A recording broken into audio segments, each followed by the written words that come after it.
ನಮಸ್ಕಾರ friends, railway recruitment board ಒಂದು ಹೊಸ ನೋಟಿಫಿಕೇಷನ್ ಹೊರಡಿಸಿದೆ. ಪೋಸ್ಟ್ ನೇಮ್ ಬಂದುಬಿಟ್ಟು ಅಪ್ರೆಂಟಿಸ್. ಫ್ರೆಂಡ್ಸ್, ಇದರಲ್ಲಿ ಟೋಟಲ್ ಪೋಸ್ಟ್ ಎಷ್ಟಿದೆ, ಸ್ಯಾಲ್ರಿ ಎಷ್ಟಿದೆ, ಇದಕ್ಕೆ ಕ್ವಾಲಿಫಿಕೇಷನ್ ಏನು ಬೇಕು, ಏಜ್ ಲಿಮಿಟ್ ಎಷ್ಟಿದೆ, ಅದೇ ರೀತಿ ಸ್ಟಾರ್ಟಿಂಗ್ ಡೇಟ್ ಏನಿದೆ, ಅಪ್ಲಿಕೇಶನ್ ಹಾಕೋಕ್ಕೆ ಲಾಸ್ಟ್ ಡೇಟ್ ಏನು, ಇದರ ನಂತರ ಅಪ್ಲಿಕೇಶನ್ ಫೀಸ್ ಎಷ್ಟಿದೆ, ಅದರ ನಂತರ ಸೆಲೆಕ್ಷನ್ ಪ್ರೊಸೆಸ್ ಯಾವ ರೀತಿ ಇದೆ, ಮತ್ತು ಇದಕ್ಕೆ ಮೇನಾಗಿ ಯಾವ ರೀತಿ ಅಪ್ಲೈ ಮಾಡಬೇಕು ಎಲ್ಲವನ್ನು ಒಂದೊಂದಾಗಿ ತಿಳಿಯೋಣ ಬನ್ನಿ. ಇಲ್ಲಿ ನೋಡಿ ಫ್ರೆಂಡ್ಸ್, ಇಂಪಾರ್ಟೆಂಟ್ ಡೇಟ್ಸ್ ಕೊಟ್ಟಿದ್ದಾರೆ. ಇಲ್ಲಿ ನೋಡ್ಬೋದು. ನೋಡಿ, ನಿಮ್ಮ ಅಪ್ಲಿಕೇಶನ್ ಸ್ಟಾರ್ಟಿಂಗ್ ಡೇಟ್ ಬಂದುಬಿಟ್ಟು 25/11/2025. ಅದರ ನಂತರ ನಿಮಗೆ ಅಪ್ಲಿಕೇಶನ್ ಹಾಕೋಕ್ಕೆ ಲಾಸ್ಟ್ ಡೇಟ್ ಬಂದುಬಿಟ್ಟು 24/12/2025. ಇದಾದ ನಂತರ expected date of display of merit ಅಂತ ಇದೆಯಲ್ವಾ, ಇದು ಫೆಬ್ರವರಿ 2026 ಕೊಟ್ಟಿದ್ದಾರೆ. ನೋಡಿ, ಇದಾದ ನಂತರ ನಿಮ್ಮ ಎಜುಕೇಷನ್ ಕ್ವಾಲಿಫಿಕೇಷನ್ ಬಗ್ಗೆ ಕೊಟ್ಟಿದ್ದಾರೆ. ನೋಡಿ, ನೀವು 10th ಪ್ಲಸ್ ITI ಮಾಡಿರಬೇಕು, ಅಂದರೆ 10th ಪ್ಲಸ್ ITI ಮಾಡಿರಬೇಕು. ಇಲ್ಲಿ ನೋಡಿ, 10th ನೀವು ಮಿನಿಮಮ್ 50% ಮಾರ್ಕ್ಸ್ ತೆಗಿಬೇಕು. ಅದರ ನಂತರ ITI ನೀವು NCVT ಅಥವಾ SCVT ರಿಕಗ್ನೈಸ್ ಬೋರ್ಡ್ ಮುಖಾಂತರ ಮುಗಿಸಿರಬೇಕು. ಇದಾದ ನಂತರ ನಿಮ್ಮ ಒಂದು ಏಜ್ ಲಿಮಿಟ್. ನೋಡಿ, ನಿಮ್ಮ ಏಜ್ ಲಿಮಿಟ್ ಬಂದುಬಿಟ್ಟು ಮಿನಿಮಮ್ 15 ವರ್ಷ ಇರಬೇಕು, ಮ್ಯಾಕ್ಸಿಮಮ್ 24 ವರ್ಷ ಇರಬೇಕು. ಇದಾದ ನಂತರ SC/STದವರಿಗೆ 5 ವರ್ಷದ ಮೀಸಲಾತಿ ಕೊಟ್ಟಿದ್ದಾರೆ. ಇದಾದ ನಂತರ OBCದವರಿಗೆ 3 ವರ್ಷದ ಮೀಸಲಾತಿ ಕೊಟ್ಟಿದ್ದಾರೆ. ಇದಾದ ನಂತರ ಅಪ್ಲಿಕೇಶನ್ ಫೀ ನೋಡಿ, ಅಪ್ಲಿಕೇಶನ್ ಫೀ ಇದು 100 ರೂಪಾಯಿ ಆಗಿರುತ್ತೆ. ಇದು ನಾನ್ ರಿಫಂಡಬಲ್, ಅಂದರೆ ನಿಮ್ಮ ಒಂದು ಫೀಸ್ ಕಟ್ಟಿದಾಗ ಎಕ್ಸಾಮ್ ಬರೆದ ನಂತರ ನಿಮಗೆ ವಾಪಸ್ ಈ ಫೀಸ್ ಬರೋದಿಲ್ಲ. ಇದಾದ ನಂತರ no fees is required to SC/ST PWBD and womens candidate, ಅಂದರೆ SC/ST PWBD ಆ್ಯಂಡ್ ವುಮೆನ್ ಅಂದರೆ ಹೆಣ್ಮಕ್ಕಳಿಗೆ ಯಾವುದೇ ರೀತಿಯ ಫೀಸ್ ಇರೋದಿಲ್ಲ. ಇಲ್ಲಿ ನೋಡಿ ಫ್ರೆಂಡ್ಸ್, ಇಲ್ಲಿ ಮುಖ್ಯವಾಗಿ ನೀವು ನೋಡಬೇಕು, ನೋ ರಿಟನ್ ಟೆಸ್ಟ್ ಅಂತ ಇದೆ. ಅಂದರೆ ಈ ಒಂದು ಪೋಸ್ಟ್ಗೆ ಯಾವುದೇ ರೀತಿಯ ಎಕ್ಸಾಮ್ ಇಲ್ಲ, ಆದರೆ ನಿಮ್ಮ ಒಂದು ಸೆಲೆಕ್ಷನ್ ಮೆರಿಟ್ ಲಿಸ್ಟ್ ಆಧಾರದ ಮೇಲೆ ಆಗುತ್ತೆ.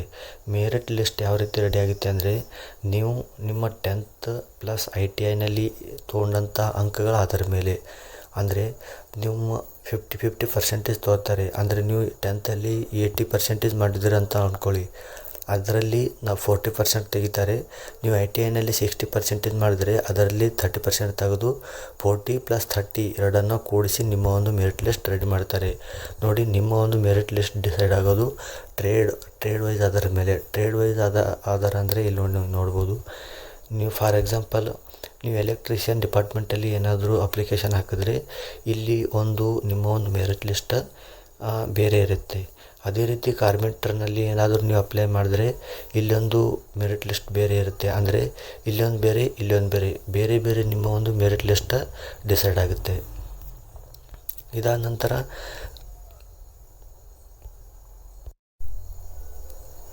Medical fitness certificate. ನೋಡಿ, ನೀವು ಅಪ್ಲೈ ಮಾಡಿದ ನಂತರ ನಿಮಗೆ ಏನಾದರೂ ಅನಿಸಿದ್ರೆ, ಸೆಲೆಕ್ಷನ್ ಆಗೋ ಚಾನ್ಸಸ್ ತುಂಬ ಜಾಸ್ತಿ ಇದೆ ಅಂತ ನಿಮಗೇನಾದರೂ ಅನಿಸ್ತಾ ಇದ್ದರೆ, ನೀವು ತಕ್ಷಣ ಮೆಡಿಕಲ್ ಸರ್ಟಿಫಿಕೇಟ್ನ ರೆಡಿ ಮಾಡ್ಕೊಳ್ಳಿ. ಯಾಕೆಂದರೆ ನೀವು ಸೆಲೆಕ್ಷನ್ ಆದಾಗ ನಿಮಗೆ ಅಷ್ಟು ಸ್ಪೀಡಾಗಿ ಮೆಡಿಕಲ್ ಸರ್ಟಿಫಿಕೇಟ್ನ ರೆಡಿ ಮಾಡೋಕ್ಕೆ ಆಗೋಲ್ಲ. ಸೊ ಹೀಗಾಗಿ ನೀವು ಅಡ್ವಾನ್ಸ್ ಆಗಿ ಮೆಡಿಕಲ್ ಫಿಟ್ನೆಸ್ ಸರ್ಟಿಫಿಕೇಟ್ನ ರೆಡಿ ಮಾಡ್ಕೊಳ್ಳಿ. ಇದಾದ ನಂತರ ನೋಡಿ, ಯೂನಿಟ್ ವೈಸ್, ಟ್ರೇಡ್ ವೈಸ್ ಇಲ್ಲಿ ನಿಮ್ಮ ಒಂದು ವೇಕೆನ್ಸಿಗಳನ್ನು ಡಿವೈಡ್ ಮಾಡಿದ್ದಾರೆ. ಇಲ್ಲಿ ನೋಡಿ, ಇಲ್ಲಿ ಕ್ಲಸ್ಟರ್ ಲಕ್ನೋ ಅಂತ ಇದಿಲ್ಲ. ಇಲ್ಲಿ ನೋಡಿ, ಮೆಕ್ಯಾನಿಕ್, ಎಲೆಕ್ಟ್ರಿಷಿಯನ್, ಫಿಲ್ಟರ್, ನೀವು ಯಾವ ಡಿಪಾರ್ಟ್ಮೆಂಟ್ನಲ್ಲಿ ಅಪ್ಲೈ ಮಾಡೋಕ್ಕೆ ನಿಮಗೆ ಇಚ್ಛೆ ಇದೆಯೋ ನೀವು ಆ ಒಂದು ಡಿಪಾರ್ಟ್ಮೆಂಟ್ನಲ್ಲಿ ಅಪ್ಲೈ ಮಾಡಿ. ಇಲ್ಲಿ ನೋಡಿ, ಇಲ್ಲಿ ಸಾಕಷ್ಟು ಡಿಪಾರ್ಟ್ಮೆಂಟ್ಗಳನ್ನ ಕೊಟ್ಟಿದ್ದಾರೆ. ನಿಮ್ಮ ಯಾವ ಒಂದು ಡಿಪಾರ್ಟ್ಮೆಂಟ್ ಇದೆ ಆ ಡಿಪಾರ್ಟ್ಮೆಂಟ್ಗೆ ನೀವು ಅಪ್ಲೈ ಮಾಡ್ಬೋದು. ಇಲ್ಲಿ ನೋಡಿ, ಕ್ಲಸ್ಟರ್ ದಿಲ್ಲಿ ಅಂತ ಇದೆ. ಇದಾದ ನಂತರ ಕ್ಲಸ್ಟರ್ ಫಿರೋಜಪುರ್ ಅಂತ ಇದೆ. ಇದಾದ ನಂತರ ಕ್ಲಸ್ಟರ್ ಅಂಬಾಲಾ ಅಂತ ಇದೆ. ನಿಮಗೆ ಯಾವ ಒಂದು ಡಿಪಾರ್ಟ್ಮೆಂಟ್ನಲ್ಲಿ ಇಂಟ್ರೆಸ್ಟ್ ಇದೆ ಅಥವಾ ನೀವು ಯಾವ ಒಂದು ಡಿಪಾರ್ಟ್ಮೆಂಟ್ ಎಜುಕೇಷನ್ ಮುಗಿಸಿದಾರೆ ಅದರಲ್ಲಿ ನೀವು ಅಪ್ಲೈ ಮಾಡ್ಬೋದು. ಇಲ್ಲಿ ನೋಡಿ, ನೀವು ಕಾರ್ಪೆಂಟರ್, ವೆಲ್ಡರ್, ಅದ ನಂತರ ಮಾಸೂಮ್, ಫೈಟರ್, ಪೈಂಟರ್, ಎಲೆಕ್ಟ್ರಿಷಿಯನ್ ಎಲ್ಲ ಕೂಡ ಇದೆ.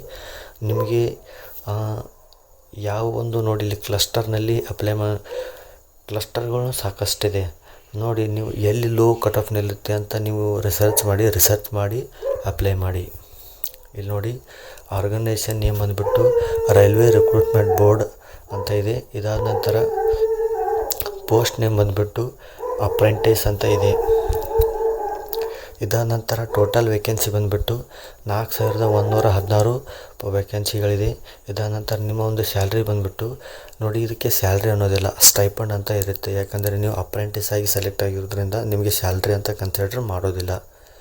ನಿಮ್ಮ ಒಂದು ಸ್ಟೈಪಂಡ್ ಬಂದುಬಿಟ್ಟು ಇಲ್ಲಿ ನಿಮ್ಮ ನೋಟಿಫಿಕೇಷನ್ ಆಫಿಷಿಯಲ್ ನೋಟಿಫಿಕೇಷನ್ನಲ್ಲಿ ಹೋಗಿ ನೀವು ಚೆಕ್ ಮಾಡಿ.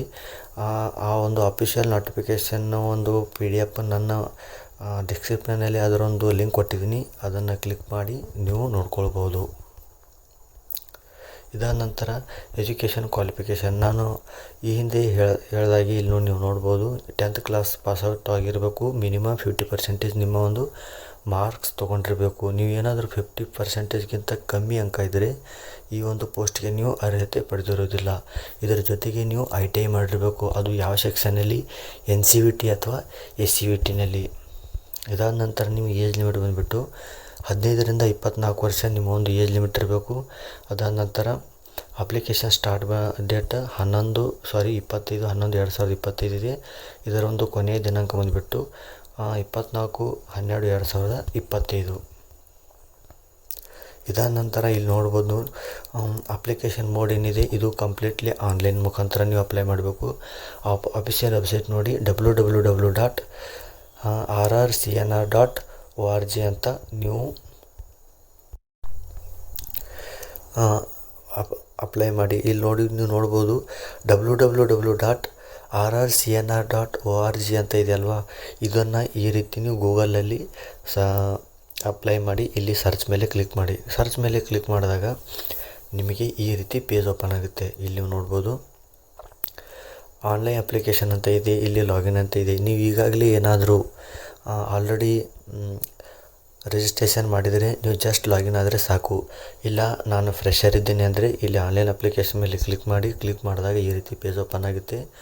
ಪೇಜ್ ಓಪನ್ ಆದಾಗ ಕೆಳಗೆ ಸ್ಕ್ರೋಲ್ ಮಾಡಿದಾಗ ನೋಡಿ ಈ ರೀತಿ ಪೇಜ್ ಓಪನ್ ಆಗುತ್ತೆ. ಪೇಜ್ ಓಪನ್ ಆದಾಗ ಡಿಕ್ಲರೇಷನ್ ಮೇಲೆ ಇಲ್ಲಿ ಟಿಕ್ ಮಾಡಿ ಪ್ರೊಸೀಡ್ ಅಪ್ಲಿಕೇಶನ್ ಮೇಲೆ ಕ್ಲಿಕ್ ಮಾಡಿ. ಕ್ಲಿಕ್ ಮಾಡಿದಾಗ ನೋಡಿ ಇಲ್ಲಿ ನಿಮ್ಮ ಒಂದು ಪರ್ಸ್ನಲ್ ಡೀಟೇಲ್ಸ್ ಕೇಳುತ್ತೆ. ಇಲ್ಲಿ ನಿಮ್ಮ ಕ್ಯಾಂಡಿಡೇಟ್ ನೇಮ್ ಅಂದರೆ ನಿಮ್ಮ ಹೆಸರು ಹಾಕಿ, ಆಧಾರ್ ಕಾರ್ಡ್ನಲ್ಲಿ ಯಾವ ರೀತಿ ಇರುತ್ತೆ ಅದೇ ರೀತಿ ಹಾಕಿ. ಅದಾದ ನಂತರ ನಿಮ್ಮ email I D hockey. Email I D ಹಾಕಿದ ನಂತರ ನಿಮ್ಮ ಮೊಬೈಲ್ ನಂಬರ್ ಹಾಕಿ.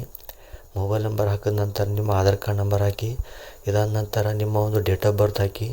ಅದಾದ ನಂತರ ಸೆಲೆಕ್ಟ್ ಜೆಂಡರ್ ನೋಡಿ, ನೀವು ಮೇಲ್ ಅಥವಾ ಫಿಮೇಲ್ ಅದನ್ನು ಹಾಕಿ. ಅದಾದ ನಂತರ ನಿಮ್ಮ ಒಂದು ಕ್ಯಾಟಗರಿ ಚಾಯ್ಸ್ ಮಾಡ್ಕೊಳ್ಳಿ. ಅದಾದ ನಂತರ ನಿಮ್ಮ ಒಂದು ಸರ್ವಿಸ್ ಮ್ಯಾನ್ ಚಾಯ್ಸ್ ಮಾಡ್ಕೊಳ್ಳಿ. ಇಲ್ಲಿ ನೋಡಿ ನಾನು ಈ ರೀತಿ ಚಾಯ್ಸ್ ಮಾಡ್ಕೊಂಡಿದ್ದೀನಿ, ನೀವು ನೋಡ್ಬೋದು. ಇಲ್ಲಿ ನೋಡಿ ನನ್ನ ಒಂದು ಕ್ಯಾಟಗರಿ OBC ಅಂತ ಇದೆ. ಇದಾದ ನಂತರ ನಾನು ಮೇಲ್. ಇದಾದ ನಂತರ ಫಿಸಿಕಲಿ ಚಾಲೆಂಜ್ ನೀವೇನಾದರೂ ಹ್ಯಾಂಡಿಕಪ್ ಅಂತ ಕೇಳ್ತಾ ಇದೆ, ನೋ ಅಂತ ಹಾಕಿ. ಅದಾದ ನಂತರ ನೀವೇನಾದರೂ ಸರ್ವಿಸ್ ಮ್ಯಾನ್ ಅಂತ ಕೇಳ್ತಾ ಇದೆ, ನೀವೇನಾದರೂ ಸರ್ವಿಸ್ ಮ್ಯಾನ್ ಆಗಿದ್ದರೆ ಎಸ್ ಅಂತ ಹಾಕಿ, ಇಲ್ಲಾಂದರೆ ನೋ ಅಂತ ಹಾಕಿ ರಿಜಿಸ್ಟರ್ ಮೇಲೆ ಕ್ಲಿಕ್ ಮಾಡಿ. ರಿಜಿಸ್ಟರ್ ಮೇಲೆ ಕ್ಲಿಕ್ ಮಾಡಿದಾಗ ಇಲ್ಲಿ ನೋಡಿ ನೀವು ಲಾಗಿನ್ ಸೆಕ್ಷನ್ ಮೇಲೆ ಬರುತ್ತೀರಾ. ನೋಡಿ ಇಲ್ಲಿ ಯೂಸರ್ ನೇಮ್ ಅಂದರೆ ನಿಮ್ಮ ಒಂದು ಇಮೇಲ್ ಐ ಡಿನ ಇಲ್ಲಿ ಹಾಕಿದಾಗ ಒಂದು ಪಾಸ್ವರ್ಡ್ ನಿಮ್ಮ ಒಂದು ಇಮೇಲ್ ಐ ಡಿಗೆ ಬರುತ್ತೆ. ಬಂದಾಗ ಅದನ್ನು ಇಮೇಲ್ ಐ ಡಿನಲ್ಲಿ ಬಂದಿರೋ ಪಾಸ್ವರ್ಡನ್ನ ಕಾಪಿ ಮಾಡ್ಕೊಂಡು ಇಲ್ಲಿ ಪೇಸ್ಟ್ ಮಾಡಿ ಇಲ್ಲಿ ಲಾಗಿನ್ ಮೇಲೆ ಕ್ಲಿಕ್ ಮಾಡಿ. ಕ್ಲಿಕ್ ಮಾಡಿದಾಗ ನೋಡಿ ನಿಮಗೆ ಈ ರೀತಿ ಸ್ಲೈಡ್ ಓಪನ್ ಆಗುತ್ತೆ. ಆದಾಗ pay online fee and fill application ಅಂತ ಇದೆಯಲ್ವ, ಇದ್ರ ಮೇಲೆ ಕ್ಲಿಕ್ ಮಾಡಿ.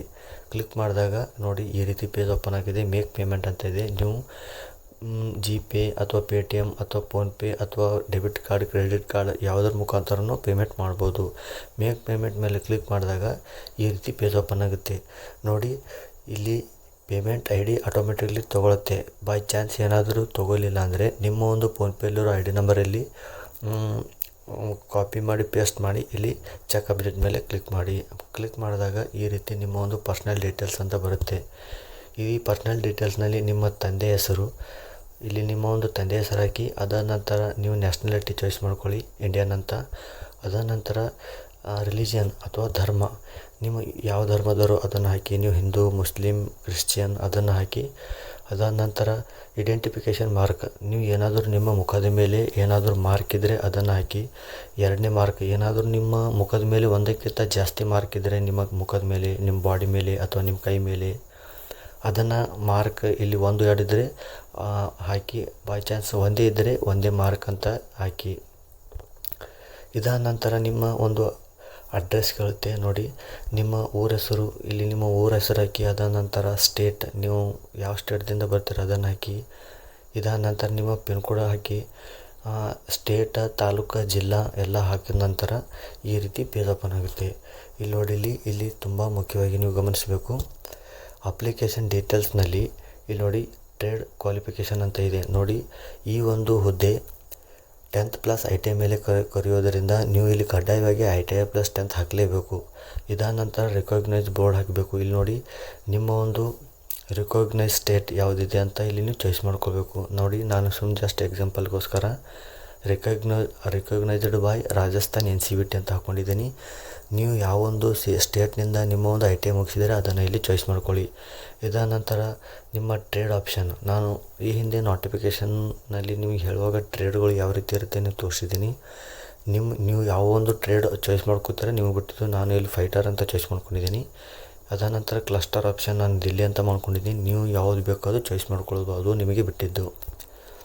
ಇದಾದ ನಂತರ ಯೂನಿಟ್ ಆಪ್ಷನ್ 1 2 3 4 ಅಂತ ಇದೆ. ನೀವು ಅಟ್ಲೀಸ್ಟ್ ಒಂದಾದರೂ ಯೂನಿಟ್ ಆಪ್ಷನ್ ಚಾಯ್ಸ್ ಮಾಡ್ಕೋಬೇಕು. ಇಲ್ಲಿ ನೋಡಿ, ನಾನು 3 ಯೂನಿಟ್ ಆಪ್ಷನ್ನ ಚಾಯ್ಸ್ ಮಾಡ್ಕೊಂಡಿದ್ದೀನಿ. ಒಂದು DSL ಶೆಡ್ SSB ಅಂತ ಇದೆ, ಇನ್ನೊಂದು EMU ಕಾರ್ ಅಂತ ಇದೆ, ಇನ್ನೊಂದು CNW ಅಂತ ಇದೆ. ನೀವು ನಿಮಗೆ ಇಷ್ಟ ಬಂದಂಥ ಯೂನಿಟ್ ಆಪ್ಷನ್ನ ಚಾಯ್ಸ್ ಮಾಡ್ಕೋಬೋದು. ಇದಾದ ನಂತರ ನಿಮ್ಮ ಎಜುಕೇಷನ್ ಡೀಟೇಲ್ ಕೇಳುತ್ತೆ. ಇಲ್ಲಿ ನೋಡಿ, ನಿಮ್ಮ ಒಂದು 10th ಡೀಟೇಲ್ಸನ್ನು ಮೊದಲಿಗೆ ಫಿಲಪ್ ಮಾಡಬೇಕು. ಅದರಲ್ಲಿ ನಿಮ್ಮ ಒಂದು 10th ಬೋರ್ಡ್ ಯಾವುದಿದೆ ನೋಡಿ, ನಿಮ್ಮ 10th ಸರ್ಟಿಫಿಕೇಟ್ ಮೇಲೆ ಸ್ಪಷ್ಟವಾಗಿ ಬೋರ್ಡ್ ನೇಮ್ ಬರೆದಿರ್ತಾರೆ. ಆರಾಮಾಗಿ ಅದನ್ನು ಚಾಯ್ಸ್ ಮಾಡ್ಕೊಳ್ಳಿ. ಅದಾದ ನಂತರ ನೀವು ಯಾವ ವರ್ಷ ಪಾಸ್ ಆಗಿದ್ದೀರಾ ಅದನ್ನು ಇಯರ್ ಚಾಯ್ಸ್ ಮಾಡ್ಕೊಳ್ಳಿ. ಮತ್ತು ನಿಮ್ಮ ಮಾರ್ಕ್ಸ್ ಮೋಡ್ ಇಲ್ಲಿ ನೋಡ್ಬೋದು ನೀವು. CGPA ಅಥವಾ ಮಾರ್ಕ್ಸ್ ನೀವು ಯಾವುದ್ರ ಮುಖಾಂತರ ಚಾಯ್ಸ್ ಮಾಡ್ಕೋತೀರಾ ಅಂತ ನೋಡಿ. ಇಲ್ಲಿ ಕ್ಲಿಕ್ ಮಾಡಿದಾಗ ನೀವು ಮಾರ್ಕ್ಸ್ ಅಥವಾ CGPA ಅಂತ ಬರುತ್ತೆ. ಇಲ್ಲಿ ನೀವು ಮಾರ್ಕ್ಸ್ ಅಂತ ಟೈಪ್ ಮಾಡ್ಕೊಳ್ಳಿ. ಇದಾದ ನಂತರ ಒಟ್ಟು ಅಂಕ, ನಿಮ್ಮ ಒಂದು 10th ಎಕ್ಸಾಮ್ನಲ್ಲಿ ಒಟ್ಟು ಎಷ್ಟು ಅಂಕ ಇದೆ ಅದನ್ನು ಹಾಕಿ. ಅದಾದ ನಂತರ ಒಟ್ಟು ಅಂಕಕ್ಕೆ ನೀವು ಎಷ್ಟು ಅಂಕ ತೊಗೊಂಡಿದ್ದೀರಾ ಅದನ್ನು ಹಾಕಿ. ಮತ್ತು ನೀವು ಎಷ್ಟು ಪರ್ಸೆಂಟೇಜ್ ಮಾಡಿದ್ದೀರಾ ಅದನ್ನು ಹಾಕಿ. ಇದಾದ ನಂತರ ನಿಮ್ಮ ITI ಇನ್ಫಾರ್ಮೇಷನ್ ಕೇಳುತ್ತೆ. ಅದನ್ನು ಕೂಡ ನಿಮ್ಮ ITIದು ಬೋರ್ಡ್ ಚಾಯ್ಸ್ ನಿಮ್ಮ ITI ಸರ್ಟಿಫಿಕೇಟ್ ಮೇಲೆ ನೀವು ನಿಮ್ಮ ಒಂದು ITI ಬೋರ್ಡ್ ಯಾವುದಿದೆ ಅದನ್ನು ಚಾಯ್ಸ್ ಮಾಡ್ಕೊಳ್ಳಿ. ನಿಮ್ಮ ITI ಯಾವ ವರ್ಷ ಮುಗಿದಿದೆ ಅದನ್ನು ಇಲ್ಲಿ ಹಾಕಿ. ಅದಾದ ನಂತರ ನಿಮ್ಮ ITIನಲ್ಲಿ ಒಟ್ಟು ಎಷ್ಟು ಮಾರ್ಕ್ಸ್ ಇದೆ ಅದನ್ನು ಹಾಕಿ.